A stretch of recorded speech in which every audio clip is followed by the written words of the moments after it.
we start with? And back in the Outward Bound days, as you'd know, Simone, we used to always start every kind of circle with a bit of a reading, all the dinner circles. And being NAIDOC week, I just found this little poem by, I think it's actually a song by Kev Carmody called I've Been Moved. And I'll just read it to you guys. It's from this book, Paul Kelly, his collection of poetry that I enjoy. I've been moved by the wind upon the waters and the shadows as the leaves are blown. When that old wind moans on a weary Sunday winter, like a friend that keeps on knocking on my home. I've been moved by the crying of the newborn, the honey sweetness of the air in spring. I've watched the moonlight flood across them sleepy hills and valleys, heard the sadness in her requiem. I've been moved watching nature slowly turning through the seasons and the patterns that she brings. And as the morning star precedes the breaking of a new day, you'll find the black crow is already on the wing. I've been moved watching something that's been suffering, be it humankind or any living thing. From the fury of the storm, that old parched ground is reborn, and the desert's blooms satisfying a king. I've been moved by the tireless sea churning and them scarlets of an inland dusk. Or when a close friend has died, I turned away and cried as they laid him down and shoveled him in dust. So just thought I'd open with that and just, I guess, ask what have people been moved by lately? Oh. What's moved you? I'll lead off if you like, Helen. I actually listed just again because of the NAIDOC theme. Chris Sarah, he's an Indigenous man. He's the Director General of our, I think it's called Department of Aboriginal Torres Strait Islander Partnerships. And he actually talked about how important it is, not just in a NAIDOC week, but to reflect on the 60-odd thousand years of continuous culture, and talked about if we ignore that, we're actually ignoring the roots of into the country and the connections into the country, and all we're seeing is the little plant that's sitting above it, and we're not seeing the deep roots of our culture. And it was really interesting the way he put it on the radio the other day, and I was like, wow, it's actually quite moving. So I thought it was a really interesting explanation for something that shouldn't actually need to be explained, but it does. So yeah, he said it really beautifully, and he said it a lot better than what I just said. But and I tried to find the link to it the other day, and I can't find it, so I'll have to do a bit more searching. He said it really well. So yeah. Nice one, Dom. I've been moved by just watching the bush regrow this week. So I was fortunate enough just to take some time off and go do a beautiful walk in the Oxley River Wilds National Park, and just to see the rebirth of the land coming back, an ancient land. And where I'm sitting today is in Lithgow, which is part of Wiradjuri country. And there's a word that I stumbled across a few weeks ago called Yindi Amara. And I really love it because it's a philosophy around moving together and sharing responsibility. And I think that that's where we're at almost with the outdoor industry as such, because more than ever this year, I feel like there's been a great opening of organisations and agencies of coming together. So I really like that one, Yindi Amara.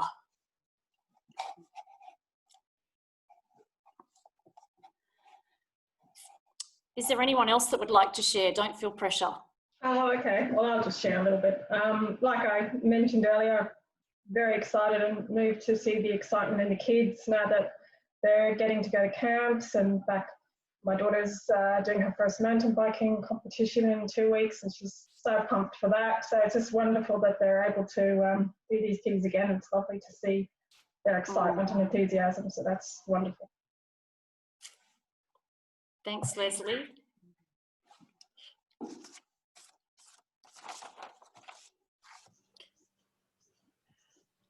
Yeah, I guess I worked on a program in Talong a couple of weeks ago, and I'm heading back there again next week. And just getting back out there with kids, running around, being in the bush, in the rain, not worrying about it, just loving being out there again and seeing their joy. Mm.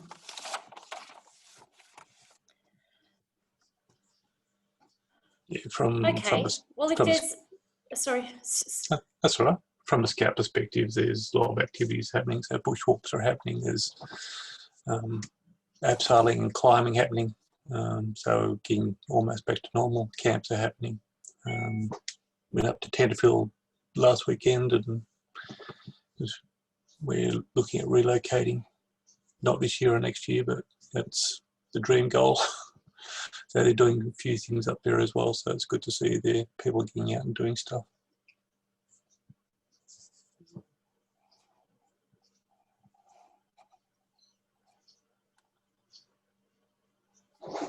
And I'm being moved by this coffee right now as well. I've already had 2 this morning. Yeah, that's definitely worth a mention. Caffeine.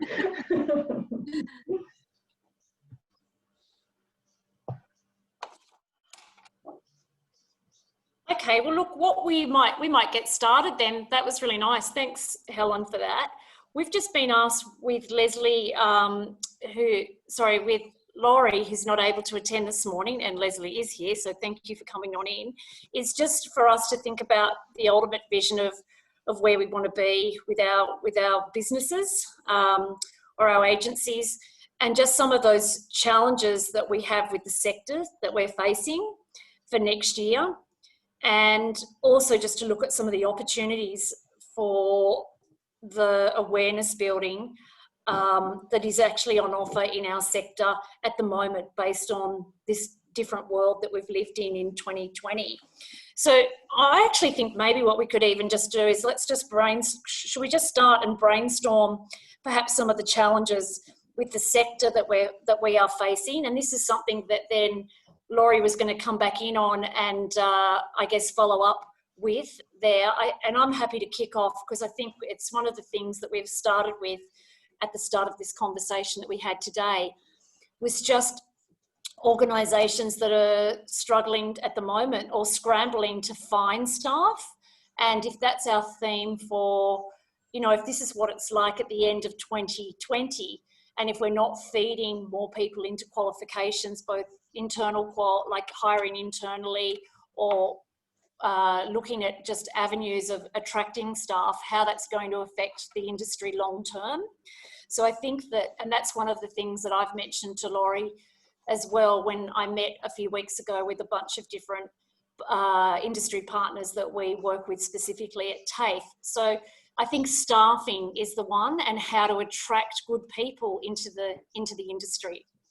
Did anyone else want to make comment on that point? Yeah, I agree that it's definitely a significant problem right now, and yeah, it's going to be an ongoing one. And just to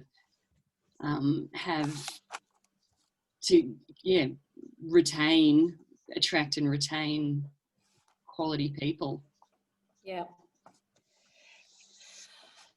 What about I was looking for a job. Oh, that's good. What about up in Queensland? Are you guys finding the same thing at the moment to what we're finding in New South? Yeah, definitely, particularly the outdoor ed space. But the other one that's a real one, and I don't know, Stuart, you might have a comment on it, the one that I'm starting to see is impacts particularly on volunteers. So there's been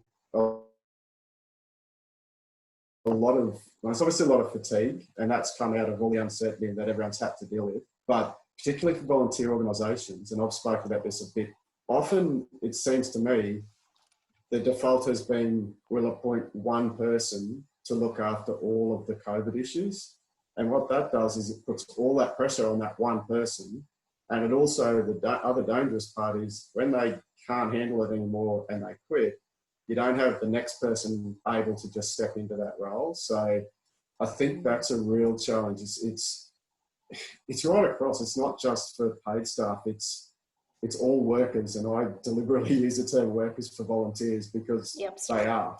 So I think we need to think about that sort of thing, about spreading that load a bit more within all our organisations, because, and it's not just a COVID thing, that's about responsibility as well, because otherwise you get one person walk out the door, and sometimes rightfully so, and that's it, you're in a whole lot of trouble. So as far as delivering the services that we all want to deliver for the benefit of all our communities and also for the benefit of the businesses, bottom line, it can really fall apart if we're not retaining those good people and supporting them. Yeah, that's a great point. Yeah, you're right, Dom. It's quite prevalent in Scouts that they load people, not load on purpose, but it's as soon as you have someone that has a bit of a nous, they tend to get things dumped on them, for want of a better word, and then all of a sudden they end up leaving, and all of a sudden that activity or whatever doesn't get done anymore because they've left the organisation. But it's a problem I think that volunteers have. They just recognise good people and they just load them up until to the breaking point, rather than saying, oh, I think you've got too much already, and then looking for other people, but it doesn't always happen that way.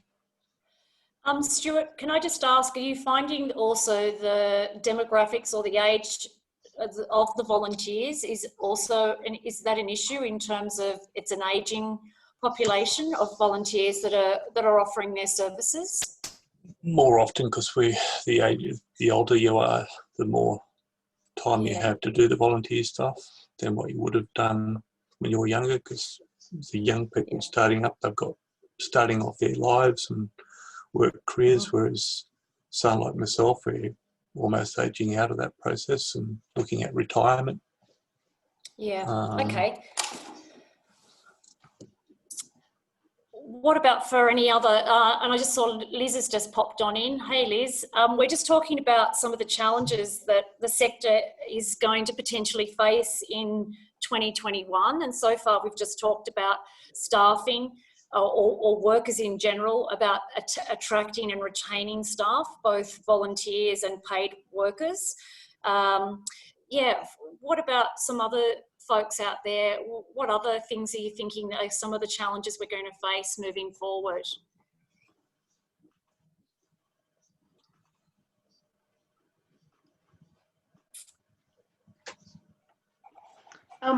It might be helpful for people to have a look at, do a search for McCrindle, and I know he's spoken to one of the groups, but McCrindle's put out some information in October, some research in October that talks about people reassessing their priorities, how they use their time, and a whole series of other things. And I think it's going to affect everybody.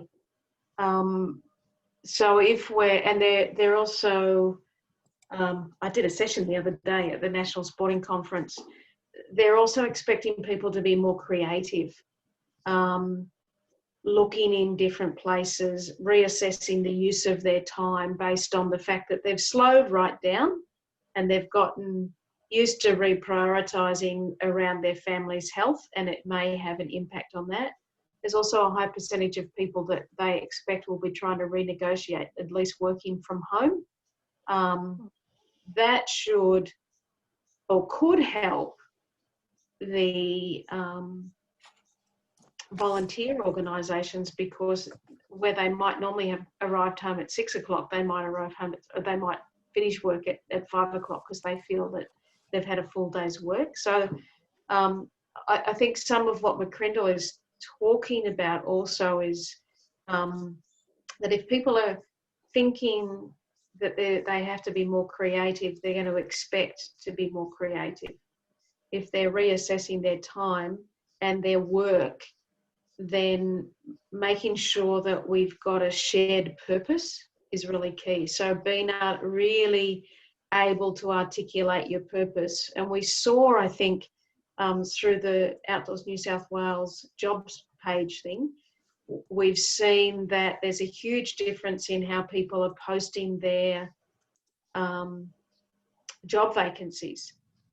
and the hits that the different job vacancies are getting. So yes, they're using the traditional Seek to attract people, but they're also using the Facebook and using images to make their organisation look fun and interesting to work with. And I think all of those things are things that are going to affect how the 90-odd% of people that we may have lost from the outdoor industry are going to reconnect with a future employer. Yeah, definitely the pictures are, the images are really, is what I think they're really aiming for. I've seen that in the stuff that I've looked at as well. I also think that there's potential for more family programs or connection as a family unit, perhaps as well, in engagement with the natural world, and how we could look at engaging, you know, families more into the sector rather than individuals that are coming in. Could be another theme. It feels like we need a national campaign, doesn't it? Like we need a big budget to go on TV and out into the social realms of Instagram and Facebook. Well, it's funny, Nicole, because again, from the National Sporting Conference the other day, it's typically focuses on sport, right? But it can't. They kept using the word pivot. I hadn't really used it up until that point in time, but a couple of times in the different sessions that I was in, it came up that we can't just focus on encouraging people to participate in sport, because I mean, in my session, you know me well enough to know that I actually challenged them and I said, not everybody wants to be involved in sport. So, you know, the 80% of the people over the age of 40 who aren't doing enough physical activity aren't going to go and look for sport to change that way of being in the world. So I sensed that there was more of a need in that forum. So Play were there. So Australia Play were there. There were some sessions on, a lot of people from local governments were there. So this is a time for us to say, if your local government area, like we should be touching base with our councils, right? Because the councils are being pushed to go, are you providing green space? Your people have been walking all of a sudden, you know, communities have been walking and getting out into the bush, and the sale of bicycles is, we can't get a bike for Noah for Christmas, you know, because there's none in the country. So you know what else on that, Liz? The other one on that is that the football fields have been reclaimed by the community because the sports weren't happening. So people were going down there and running around the footy field, or literally, you know, just going for a walk because it's beautiful green space. But for a long time, that's, oh no, if you're not a footy player, you're not welcome here. You know, and I'm sure some clubs didn't quite go that far, but... Yeah, but there were conversations about that. There were conversations from the local government folks saying that they have been approached by the community to find out why they can't use the field. Yeah, because the councils have pumped all this ratepayer money into these beautiful spaces, and they are, and then the community's suddenly gone, no, I need to use that, sorry, you're not playing football right now, I'm just going to go down there and use that space. And it's, like, we've noticed it up here a lot, and I think you're right, it is a golden time. It's a challenge because it's a change in the way that councils have funded the spaces that communities can be active. That's the challenge. Absolutely. But the opportunity is people have started doing it of their own accord. So it's that push that's coming from the community. And if politicians know nothing else, if they're good, they know how to read the pulse of their communities. So, and I think we have to go. I think we have to go local. I think we'll see that there are some of our providers are going local. They're looking for areas closer to the school. Well, they're limited. So the way we communicate about that to the people who manage those areas is we actually have to go to the local government associations, you know, have to go to our councils and say, hey, listen, what is our green space in this area, and what's the plan for it, because we might get more pandemics. So you need to be able to get people, the poor people in Melbourne who are stuck with a 5-kilometre radius with minimal parks in their area. We need to be asking that question. Yeah, so it's a good point, Liz, about just how do we harness and gain leverage around that, about people engaging almost in their own backyards, which is really what's happened, is we've all been challenged to go and explore more locally, and how to get leverage of that because we already know people have been engaging more in the outdoors than ever this year, or craving it, and how can we then leverage from that? Yeah. And some of it is the wording we use. Like, even outdoors can be intimidating for a lot of people. If we talk about active recreation, you know, just it actually softens it a little bit. So some of that is actually the opportunity is on us as far as the wording, and even the stuff we do. Like, I've got a picture behind me of a guy going up a cliff face, you know, climbing, and we use images that are at that higher level because they look exciting. You know, we use things that are like an image of a mountain biker flying down the side of a mountain, which is cool. But that's our problem partly. We're trying to say to people, this is exciting, but we also want to say in other images, this is accessible to every single one of you. And that's the bit I don't know that we've done that well. And even I feel like there's a little bit of, we need to start thinking about all those images we put out there that to make all of this stuff much more accessible and make it harder for people to be scared of it. You don't have to be hardcore to go for a bushwalk. Like, you're not really going to have to wear your, you know, take your snake bite kit every single time, even though it's actually good practice when we go out in a remote area. If I go for a bushwalk and I'm within 5 k's of the CBD, oh, do I really need it? You know, so, and maybe that's that bit. It's a real balancing act for us, but as leaders wanting to say all the right things, but also we want as many people as possible getting out there and not being scared all the time. So,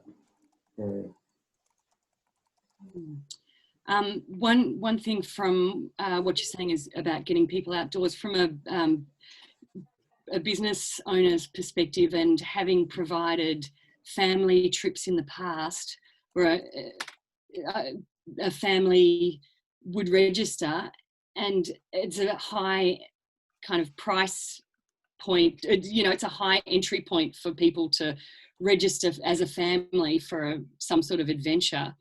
And also from the perspective of a business owner, I've had many instances of families registering and then cancelling at the last minute because something comes up for one family member, which means the entire family has to cancel. So I've actually stopped running family trips because of the, you know, for those exact reasons. So I agree that more kind of accessible outdoor spaces and information and all that sort of stuff for families to explore, but, you know, providing guided activities for families, I'm not sure is some an avenue that is worth. For me it wasn't worth continuing, but I'm sure there's a niche out there for other operators to do something amazing. Yeah, and I think some of them are. I think there's some women's exercise bushwalking. Some people approached me and said, look, we put out this on Facebook. They put out an interest level in bushwalking in the Southern Highlands for women. There were 500 people. Now, a few of us had to step away from it because the woman who was gung-ho running it wasn't going to do what we needed to do as professionals in the field. So there's this real balance. So then there's a little subgroup came off to the side, and they're trying to work out an introductory weekend for women where they don't have to carry stuff, but they learn some of the skills so that when they take their kids for that bushwalk, they feel confident that they can look after what's going on. And I think you're right. Once you start to go into the family space, there are the complexities around that, and it can put the business on a limb. But I also think that there is an opportunity right now, because people who typically had been quite sedentary were taking their kids for walks and rides because they needed to get them out of the house because they knew it was going to be good for them. So it might even be that, you know, campaign, and I think that's why I brought up the National Sporting Conference. forever, or certainly the last business plan that the Australian Sport put out, Ausport put out, was all about sport and active recreation. But when we looked for the word active recreation, it was in the document 3 times and there was no oomph behind it. I think what we're hearing, what there is a potential is to push it to say at a higher level. The sports are talking about going for money with health, right? Not just sport as a sustainability function. It's not going to make them more sustainable. It just means they're getting their money from someone else, right? We have the research to note that if you're active in the outdoors, it has a double whammy, right? It's not just being active like going to the gym. It has a double whammy because being in the outdoors adds a whole series of different things that comes to it. So I think part of it's about getting used to being able to bring those conversations up front, you know. So the people who are doing the TAFE courses to understand that the benefits of being outdoors while you're being active it's not just about being bushwalking or learning a new skill of cycling, but it's actually about the fact that you're doing that outdoors has so many additional benefits. And I don't know that we champion that very well. I think that there's also a big theme around allied health approach at the moment, which is, you know, like the whole looking at the whole person, whether it's that, you know, they are engaging with a dietitian, for example, a GP, active exercise. Like there's almost like what we offer is part of that allied health approach to wellness, both physical and mental. And I think that there's some collaboration that could be happening. I know certainly in the Indigenous space that is in the Western footprint that we deal with at TAFE, a lot of the courses are focusing more on, like they're wanting staff that have that allied health approach, which is that they understand the fitness side or the outdoor engagement side, as well as being able to be, you know, let's say a nurse practitioner or whatever it may be, or a dietitian. It's that holistic approach that we've got this opportunity to be able to tap into. And I don't think we've even thought of that at the moment yet. Yeah. I definitely think that the mental health, you know, the explicit and implicit kind of mental health approach. So implicit being not labeling something specifically as a mental health, you know, having mental health outcomes, but it inadvertently does. And also, I guess, the more explicit therapeutic type outdoor programs. Yeah, pursuing that's more ardently across the sector. And that sort of led to a bit of like, that could be an opportunistic space that we could look at. How do we, as a sector, can we move into that area? Was there any other challenges that folks see that with the sector that we're potentially going to face in 2021? And even with the employment side and attracting staff, are there any great ideas out there that we could reach out and latch onto? Well, I mean, oh, sorry, I'm just carrying. Dom, were you about to say something? I was going to say, as far as another challenge, and I don't even know if I want to say this word, or this phrase, is climate change and its impacts as far as outdoor activities. Like, you know, in January, all the talk was bushfires and its impact, and you guys were, you know, even worse affected than we were up here, and Victoria got hammered, but every state got hammered last summer. And I'm actually scared of what that's going to do this summer. Like we had a bushfire recently on Fraser Island that got just about no media coverage at all because of COVID and the state government election and the American election. But there was a bushfire in a World Heritage, like, amazing place. And apparently it was started by some people having a bonfire on the beach, is what I've been told. And you're just like, oh, for goodness sake, you know, that's our people at the end of the day. And it's just so frustrating. But also you go, well,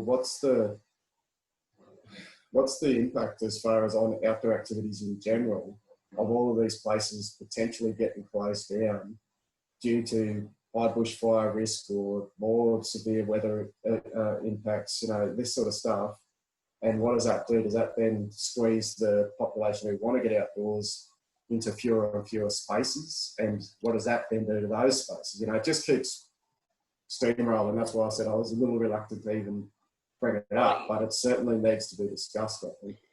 It's a good elephant in the room to open up, and I think we saw it firsthand last year. And I wonder whether or not it comes to the point where potentially over, the summer period, there'll be closures long term where we won't be able to run the activities, and maybe it's a shorter season that we're operating in. Maybe winter becomes more popular for activities, but it would be interesting to see the trend of what that is going to evolve into, and how as a sector, I guess, we respond to that, because it could be I think you're absolutely right there, Dom. The Queensland government years ago did a climate change adaptation plan. I'm sure it had a fancier name than that. And one of their solutions to that exact issue was, we'll build more indoor recreation facilities across the state. And you're like, what? Why don't we stop this thing? It's a completely different experience. So you're just like, I get they're trying to keep people active, but let's not just build bunkers and put everyone in there and say, do some exercise. Let's actually look at what is going on here.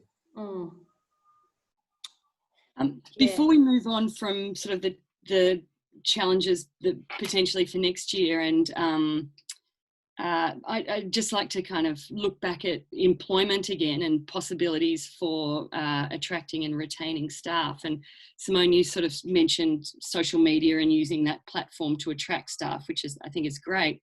But possibly in terms of retaining staff and collaborating and sharing staff across the sector, is there an opportunity to have some database or something available where people who work in the industry submit their information and it's, categorized according to their qualifications or whatever, and then that becomes available to employers?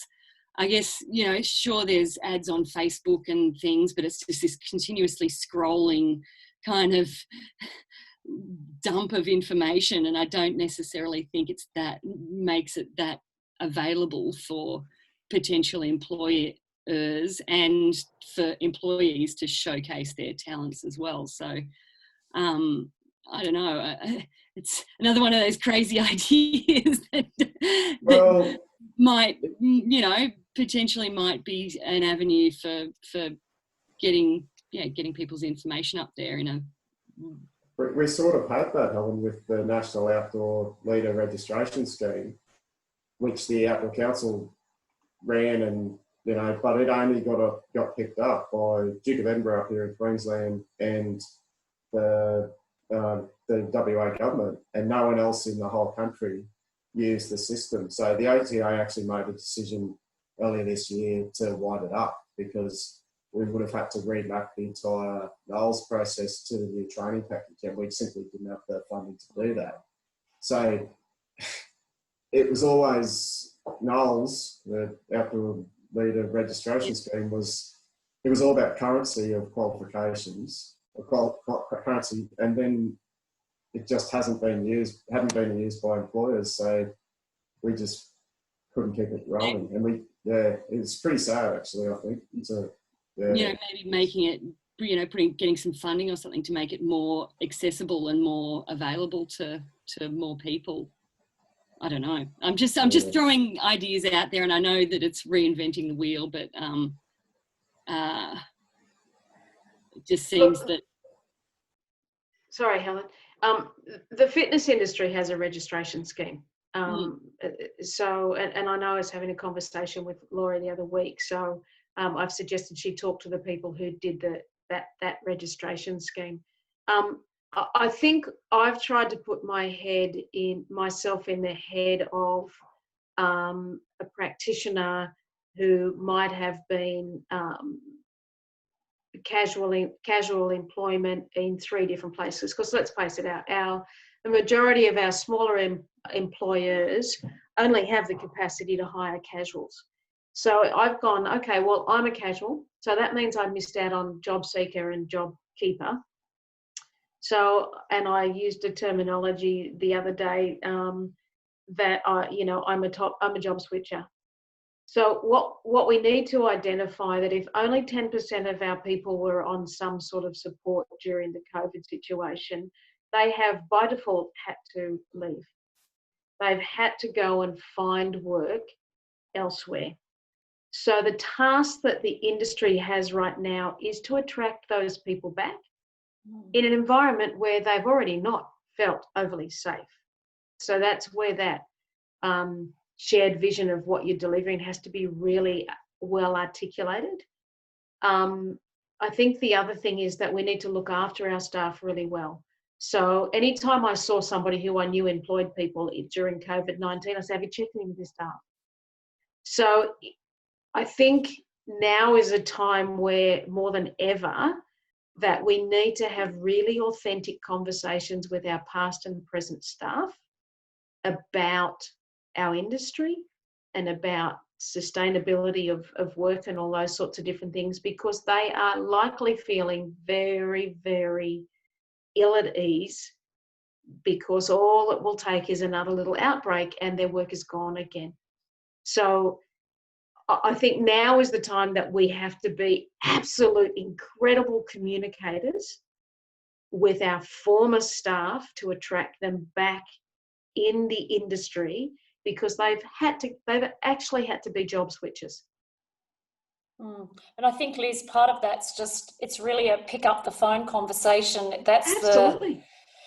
And this is the thing that I think we're finding with employers, is that they're just so busy at the moment, just trying to dealing with the day-to-day runnings, that it's, and you know, the knee-jerk reaction is, right, we need staff, so let's put ads out there to try and attract new, but there's already this trained workforce out there that we've got to try and get back. I also noticed recently, just on the Outward Bound page, that's one thing that they've been trying to do, is get their alumni who have worked with them previously to come back, even if it's just to run a program be a logistics staff member, but to give them another glimpse of coming back into the industry under sort of a new pay scale, a new system, but we've got to do things differently in order to get them to come and stay.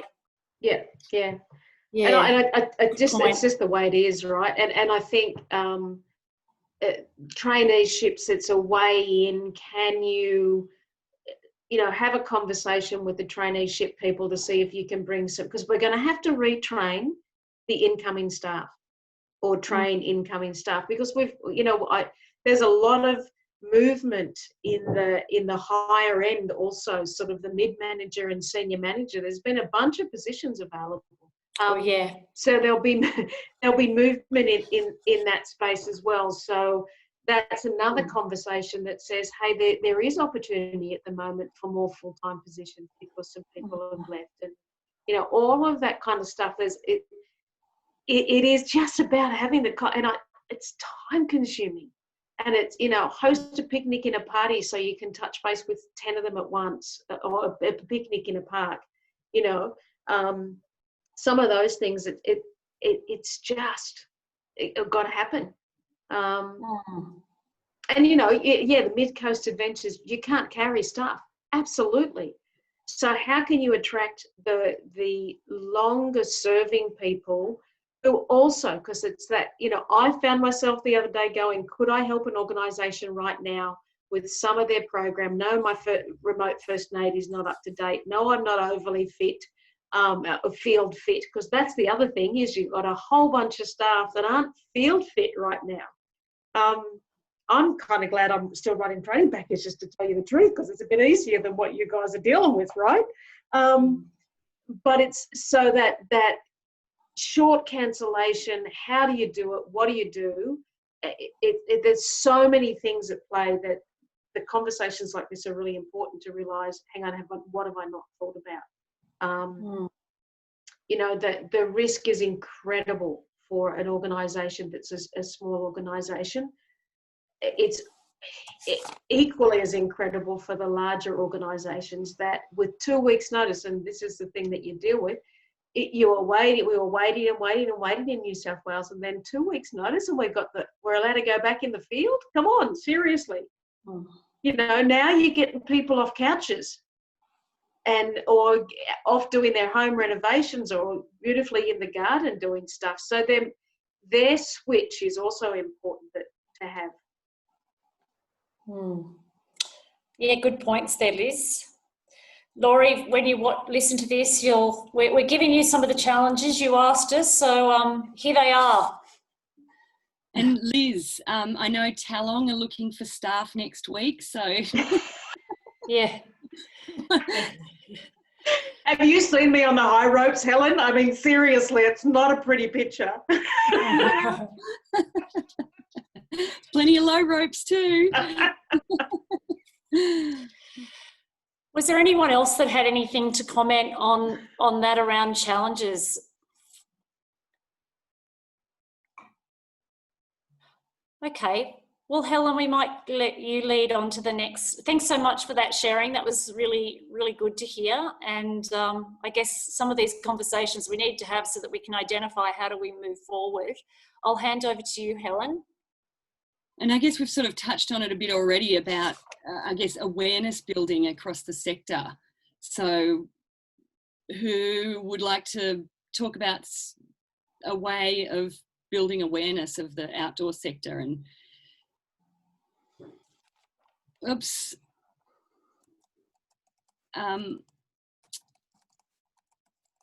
You're on mute. You're on mute down at the Mid Coast Adventures.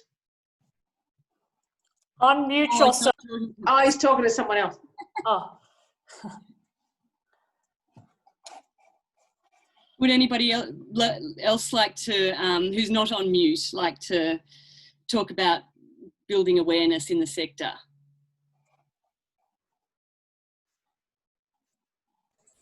I think it's one of those challenges that we've had for forever, I suppose. And it's a little bit, it goes back a bit of what we've already touched on as far as some of the stuff we've done historically has been seen as we promote the hardcore stuff, like I was talking about before, but also trying to build the awareness that the outdoors can be accessible and inclusive for everyone out there. So that's one of our things. I think if we start running that line more often, and that also goes to the images that we all show and the way we portray ourselves. Like personally, when I go camping, I'm happy to have a comfortable bed so I can actually walk the next day. I'm not one of these people who insists on sleeping on rocks just because that's what the hardcore people do, sleeping on a 1 mil thick rubber mattress. That's not my world. And, so I think we need to say, yeah, if you go camping, that's great. It doesn't matter if you've got your whole setup and it's the Taj Mahal. If you want to set that up and camp in one spot for a week, 2 weeks, awesome. It's great you're going camping and you're sure going to be doing other outdoor activities while you're there. I think we need to get to that point ourselves, but also be saying to people, yeah, while you're there, you can go for a paddle. Just go for a paddle for an hour. You don't have to do a multi-day trip where you carry everything you're going to use on your kayak. It's great if you're good enough to do that, but and also the other one I think you touched on, Helen, the experiences where people aren't even going to carry all their food or all their stuff, where they can literally do the walk.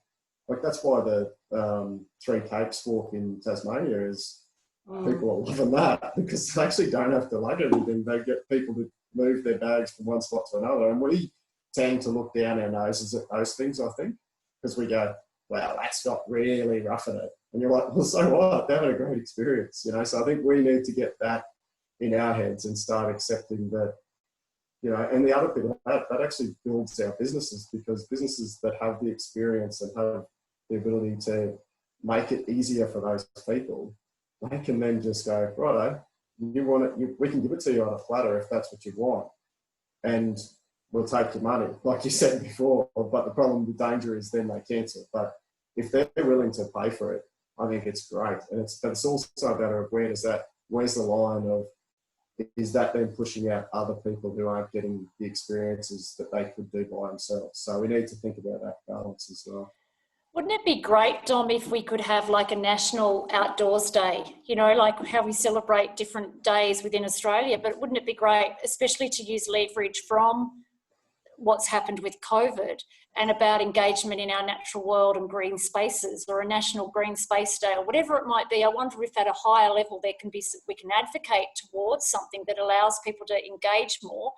And I'm totally with you. I've done that 3 Capes walk. And you know what was so great that I found was the accessibility that allowed people to connect with being in a beautiful place like that. And once upon a time, years ago, I would have hoo-haed it, and now I'm like celebrating any opportunity that people have to be outdoors is such a great thing. And you know, it was really lovely to talk to people along that walk that would never have the opportunity to ever do a walk like that. But I think to even start at a grassroots level and just to have, you know, to have that like a national day to celebrate something like this could be a really nice thing that we could look at a higher level, perhaps.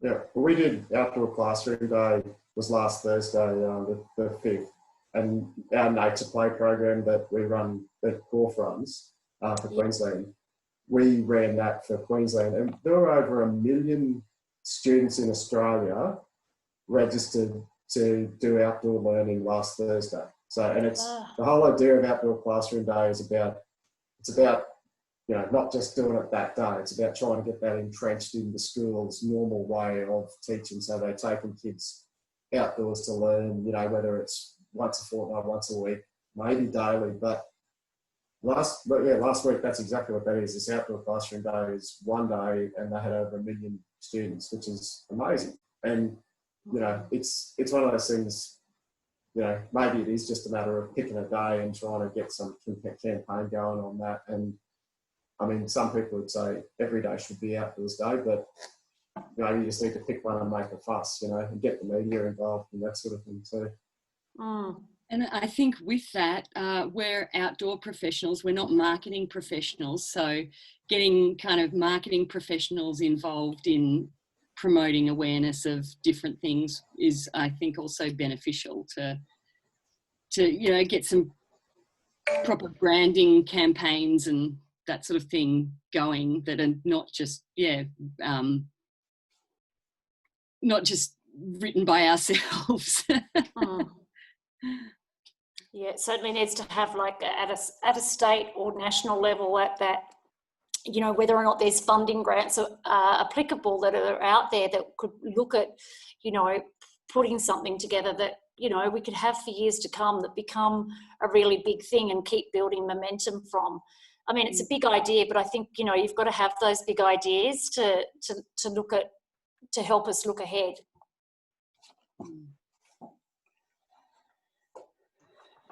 I wonder if there's not an opportunity. You know how there's the camping shows, the gardening shows. There are outdoor shows. There's one that happens locally here in Mossvale. Now, it's a big undertaking. So the one that happens here in Mossvale, I talked to the guy before he started doing it, and his idea was to get people out. He's a 4-wheel driver. He runs a 4-wheel driving program for people who buy the really expensive 4-wheel drives. But he's a former, interestingly enough, and it doesn't make much difference, but he's a former member of the Holden, not the racing team, but the Holden display team, you know, the people that can do, like, spin a car on a sixpence, those kind of people. Do you watch those shows, Liz? Oh, no, only when I go to the Royal Easter Show and I'm out there in the main arena. But the reality is that this guy's gone, there's nothing that happens in our area. It happens in the South Coast. It happens in Sydney. Now, I don't think it's happening this year, but the last 2 years he's run an outdoor show, and he's attracted caravans, 4-wheel drive people, those sorts of different people. But he's also attracted organisations that work at the grassroots and given them areas to talk about their programs at a very low cost. So, you know, it's easy for someone like OEG, who's got a spot in the area and a centre in the area, to run it. So I think a couple of years ago we considered whether or not Outdoors New South Wales would have a booth that talked about the camps in the area and talked about the programs that happen, that kind of stuff. But it's an investment that says, what about not just doing a national outdoor or a state-based outdoor day like the outdoor classroom, but to actually run something that's going to be a money, an income earner for Outdoors New South Wales. You know, and it's about going, well, somebody else is doing it. They're clearly making money from it. He's got 3 people employed running it year round. But it's worth it for the money that comes in the gate. So you pay for people coming in the gate. So it's about going, it's, if you will, it's a come and try day on steroids. You know, so it might be that you did it somewhere like out on the Nepean River or somewhere down the south coast, and you did a come and try day on steroids, that you had all the equipment there, you had a bunch of people who were giving their time, but people came and they paid their money. The food vans, you get a cut from the food van, you get a cut from the drink van, you charge the stall, and it's just this incredible outdoor extravaganza that opens people's eyes to an opportunity that they may not need to buy a lot of equipment, and they can still get out and do stuff. And it is the grassrooty stuff, not the hyper adventure. You could have hyper adventure people there as well. And it could look at not only working in the outdoors, but just engaging in the outdoors. So you could attract a range of different avenues. Yeah, you could get the play people there. You could just do all sorts of different things. It'd be an extravaganza. That's probably enough of my creative juices for one Sounds day. amazing. Sounds great. So somewhere like Glenworth Valley would be a great place to do something like that. Yeah. And you know, you're highlighting a bunch of different things, and you can do a bunch of little try things. But you also got the conversation with the retailer, you know, the Paddy Pallins and those sorts of folks who are going, if you're just trying to get enough gear to start your family, this is all you need. Yeah. Could be interesting. Definitely. Sounds like everyone's got lots of tons of great ideas of how to promote the industry and how to move forward. I guess I just love the idea of making these things happen. Any thoughts on making different things happen for next year?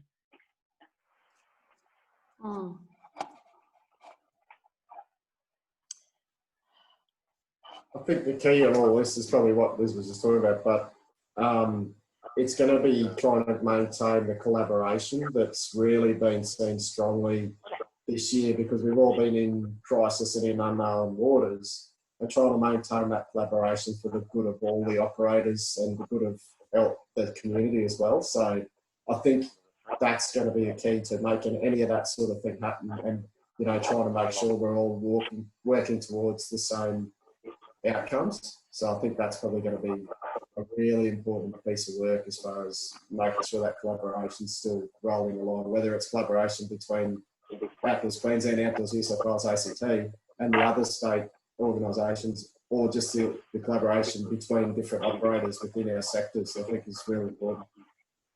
I wonder for the future whether or not, based on that, Dom, we look at, so I think I can hear someone in the background. I'm not sure if, sounds like someone needs to mute themselves. I wonder if for the future moving ahead, we could look at, just because everyone is so busy, we have the regular catch-ups like this. However, perhaps there is a bigger one once a month, which enables people to come in, you know, the providers that are out there at the moment all working, for example, whether or not there's, you know, the one that's the first in the month or the last one of the month, we try and target to have a greater group of people coming in, because I've certainly seen that, and I'm sure a lot of you guys have as well, that initially in that crisis phase we had everyone in here, which was wonderful, and now everyone's starting to drop off. So I just wonder, and I know that Laurie, I think, asked that last time, I just think, you know, it's good to have the touch base once a week, but perhaps let's have the forum of once a month where it actually really mattered, like, you know, there's a bit more buy-in from a wider range of people, because we're just such a small selection of people even here today that are representing the organisations.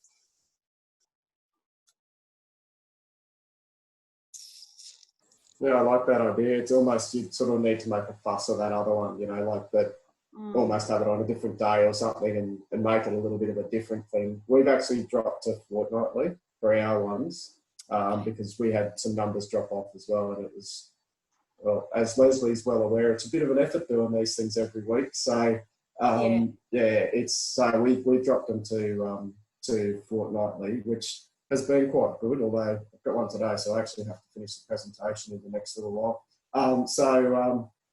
But there's, I think long term, I'll probably drop ours to monthly if that's what people want to do and keep them going. But I agree. I think there's potential there to have a, you know, maybe have a separate one that is your monthly one where you go make a fuss of it and say, come on, this isn't just a normal weekly thing that you guys haven't been coming to. This is your opportunity. Yeah, I think it's a good idea. So, it might need to engage, it might need to do a poll about changing days. Dom, I don't know about you, but typically, historically speaking, Fridays, people used to say to us, don't run any training on Wednesdays and Fridays because they were either a changeover day or the end of a program. So you're supporting and doing a little bit of corralling of information and that kind of stuff on the Fridays. So it may well be to keep the momentum of the collaboration to actually change the day. Yeah, we put that out there. So yeah, and the problem is because pretty much the people who are attending the one on Fridays that filled out the poll, and you're like, oh, come on, I need the rest of you to fill it out as well. There you go, Leslie. There's a job for you. You can jump on the phone. But yeah, it's a really good point. Also, I was thinking Monday morning, you know, Monday isn't great also with the start of a program, or Friday the end. It might be better a Tuesday or a Thursday, but whatever it is, I guess that there needs to be more buying from the members to see what suits them best. Well, look, it's nearly coming up to 11 o'clock. I've actually got a dash. I think a lot of other folks have got other things on their days as well. If there's nothing further, look, thank you so much for coming into this space and also for coming forth with your great ideas.